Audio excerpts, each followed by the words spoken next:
Special delivery! Pain! Welcome, guys. We're talking about shows. He's Adam. I have a microphone for a neck, and we're talking about milfs and magic today. Yes, milfs and magic on Disney Channel. Oh, dude. So this show's been making its rounds, and we've been holding off a video on it for a little while. But I think with the mid-season finale, I just kind of wanted to look back and see where the show has started and where it kind of is right now.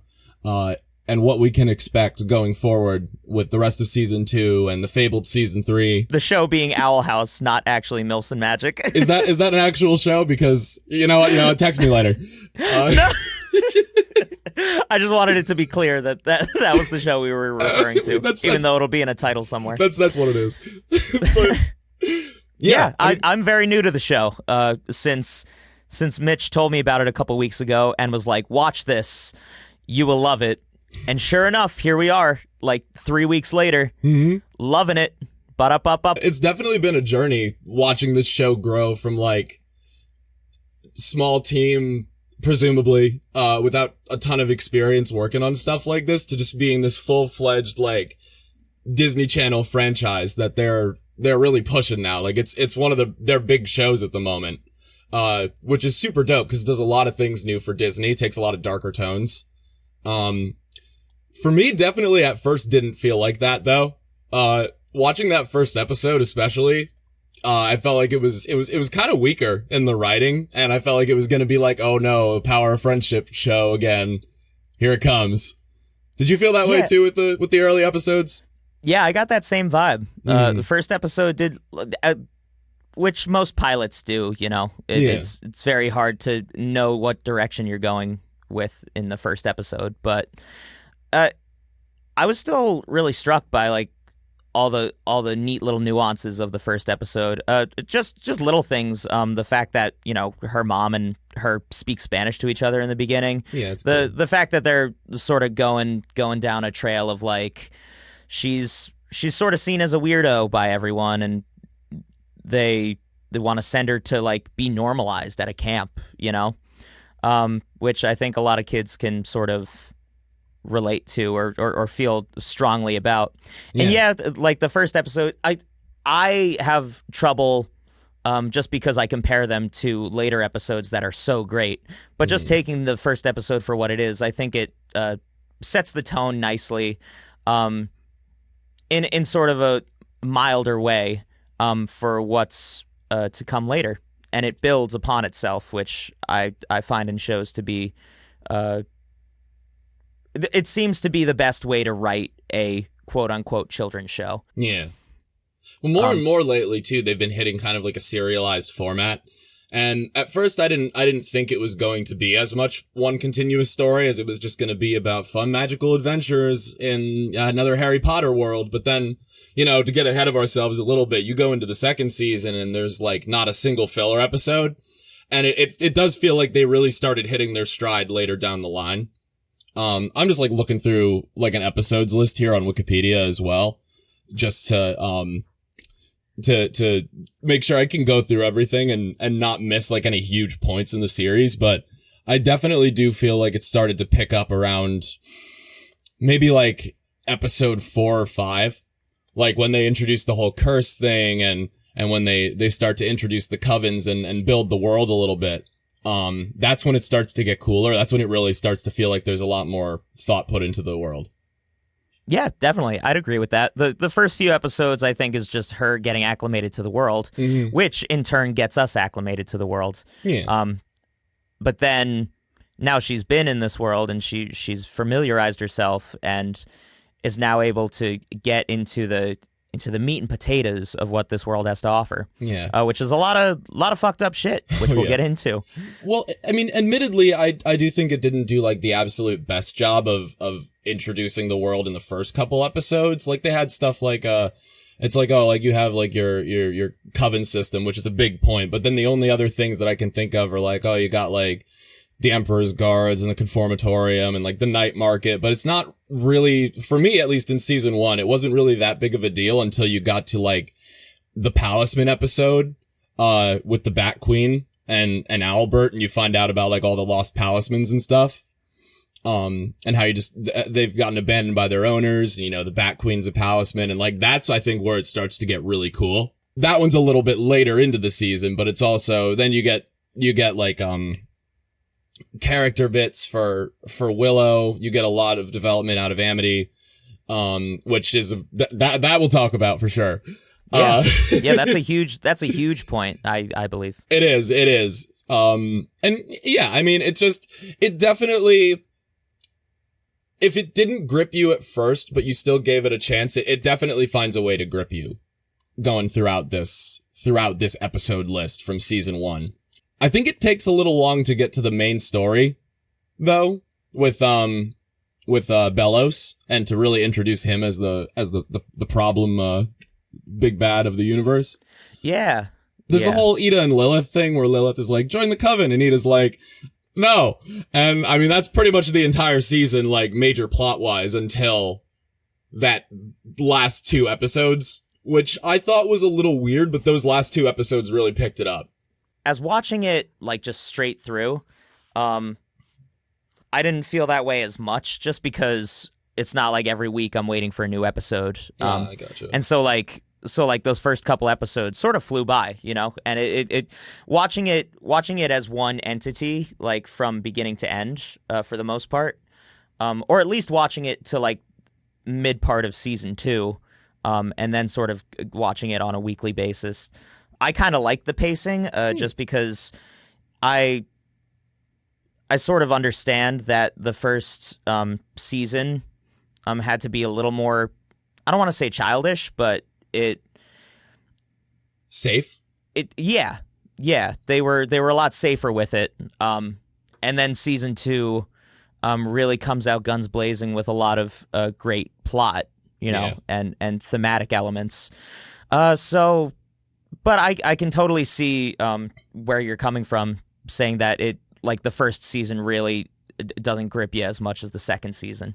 With that being said, the first season has a lot of great like comedy bits and things that make you really warm up to these characters a lot. Like you absolutely adore King by like the third episode. He's great. And love him always. You know, and Luce ends up becoming a really fun and just interesting character, and she has a lot of qualities that make you like love her. I find that an issue that some of these shows have is they make female protagonists or Steven. I don't know what you're going to say, but I know it's going to apply. Like a little, just, you're kind of annoyed with them a lot of times. Like Steven. You're sort of just like, oh, they're just going to be, you know, really stubborn and like hard to deal with. And they definitely, like, Luce is a strong-willed character, but I don't find myself being like, oh, here comes fucking Luce being all, you know, hot-headed and ruining everything. Yeah. Which they tend to make protagonists do a lot in those kinds of kids shows, because they need to present a problem, and it's usually like, oh, I'm gonna be the protagonist and do what I want to do, and oh, I fucked something up, and I will be the problem, the protagonist. Yeah. They do a very good job of making you love the protagonist while also getting very warm to the side characters as well. Yeah. Which I will mention in this very last episode of the season, they brought back 2 people from Steven Universe.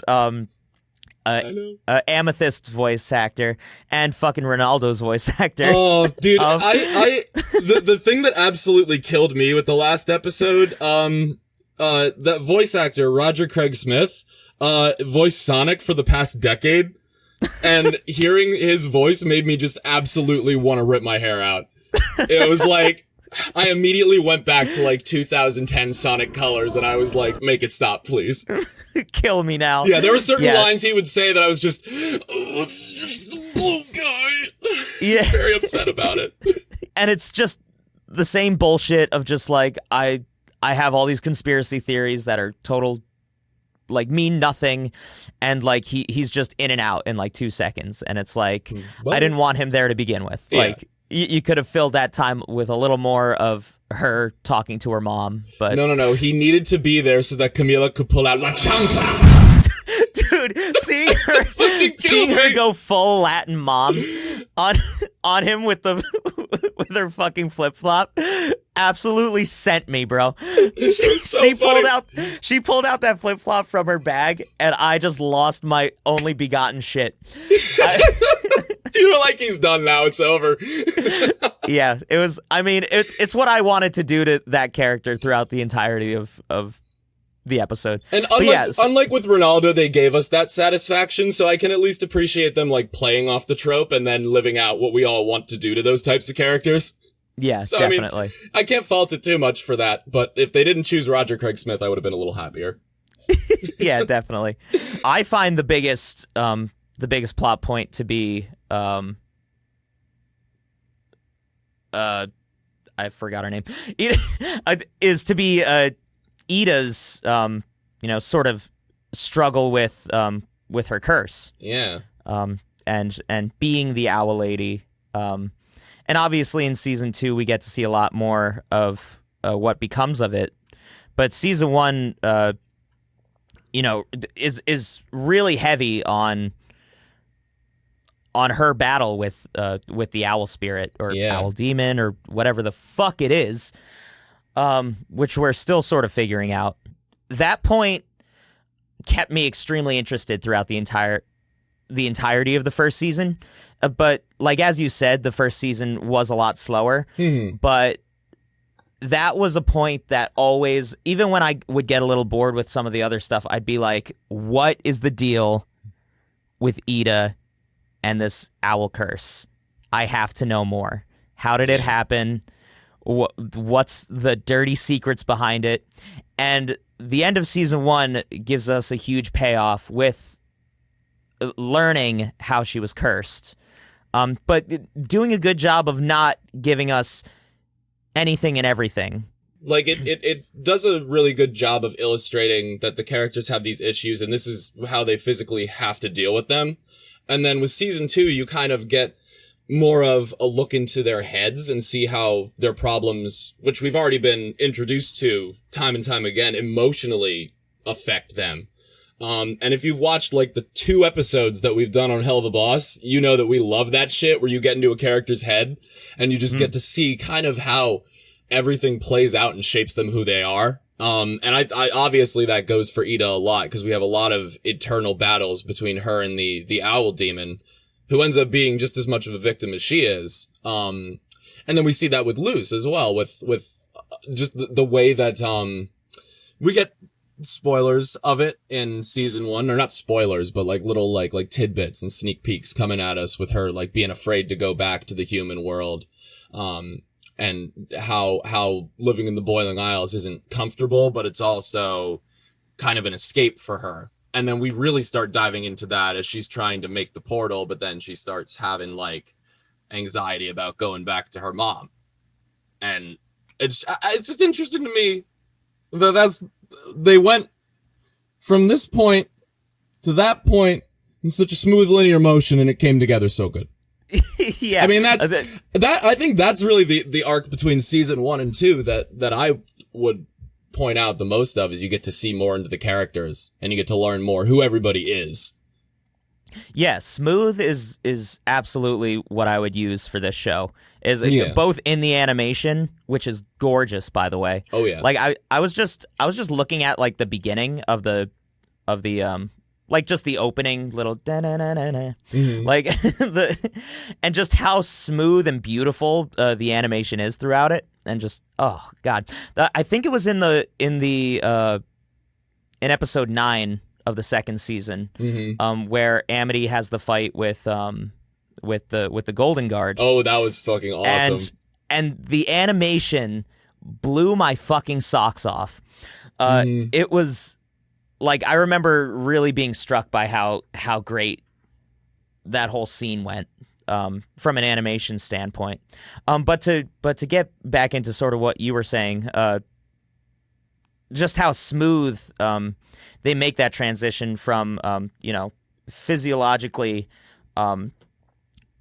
telling the story of these characters to then going to their emotional and mental states, and how they deal with the issues, the very real issues that we can relate to. If I had to draw out the curve of how the Owl House kind of introduced its conflicts and characters, I'd probably start like, which way is it going to be? It's probably going to be this way for the viewer. So I'd kind of start out like here, and it would kind of be going like this through season 1, and then suddenly episode 18 and 19, and then it kind of just continues smoothly along throughout season 2. Because I think once they really let Bellows hit the scene, they really start dialing up all the, I almost want to say like the Gravity Falls-ish aspects of the show that everybody remembered that show for. Or so I've heard. I have yet to watch that one. I haven't seen Gravity Falls either. So. Perfect. Forget I said it. But they really start sowing all these little seeds of what the Emperor and his cronies are doing, and like all the diabolical shit that's going on in the underbelly of the Isles. And you've got this human that we don't know anything about. We've got people who know more than they're letting on. We've got betrayal in the Emperor's Coven. We've got all these little things that can collectively be considered as like the show's great mysteries that we're getting filter fed like a fucking sponge. Like we're sitting here and Dana's like, all right, here comes the airplane, and we're all like, and we just, the way that they started, ever since they introduced the bad guy and kind of outlined in shadow his motives, we now are starting to really get the good stuff dripping down from the top rung of the creative team. And it's just, I mean, I think the improvement in the show couldn't be more stark. And I absolutely love that. No, I agree. Yeah, and I'm so excited to see after this finale as well with the moral dilemma of Luce, which I guess we can make an episode on. Absolutely. Well, you've said it, so now it must become law. I'm so excited to see where they're going with it. Yeah, I mean they're doing a great job. Oh God, yeah. The very end of season 1 really kicks it into third gear and changes the show from the Disney Channel show that we know that it was throughout the entirety of the first season to on the levels of my favorite shows like Steven Universe and Adventure Time, and shows that don't have to be TVMA to be good. Mm-hmm. But it's almost jarring to me how much I care for these characters after only being introduced a couple weeks ago. Yeah. And how quickly they've become things that I need to know what happens to them. If there's anything that this team does a great job at, it's writing characters, which is always just my favorite part of a show. If you've got convincing characters, you can put them in any shitty situation with any shitty dialogue, and you'll still find something to enjoy about it, which was kind of what got me through the earliest episodes, and I'm very glad it did, because yeah, these people have a lot of depth to them, and I just love where they're taking them, and I love where they're taking the story, and it's so exciting. Yeah, I'm very tempted to delve into just specific characters who I have a lot of thoughts and feelings of, but I don't know if we want to save that for another video. Yeah, that's what I wanted to know, because as far as the show goes in general, what else is there to say? You've got this great magic world with all these quirky and fun characters that we care a lot about, and then you tie it in with a whole shit ton of real life pain, anguish, and suffering, and you mix that with some gorgeous animation, and you've got the Owl House. You've got magic and milfs, and you got what more can I say? But Lilith and Ida. What more can you say? Homosexual women.